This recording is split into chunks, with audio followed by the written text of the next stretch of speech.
how to create unlimited Gmail accounts without phone number. So if you want to create multiple Gmail accounts without phone number, then what you need to do is there's a trick. You can open up your browser or your Google, anything that you're comfortable. Go with search and search for temp numbers. Now here you need to go with temporary number websites.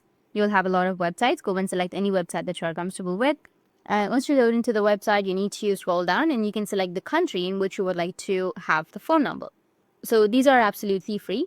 I'll just simply go with the United States. Now, once you tap on the United States, you need to scroll down and here you will have your numbers. You need to just copy these numbers and then go and create your Google account or your Gmail account. So if you don't have your phone number, use these temporary phone numbers and then create your account. You'll receive the code right here. If you tap on it, you'll have the information about the number, the code that you will receive, all of the information. That's it. And if you have any questions, feel free to comment below. Thanks for watching.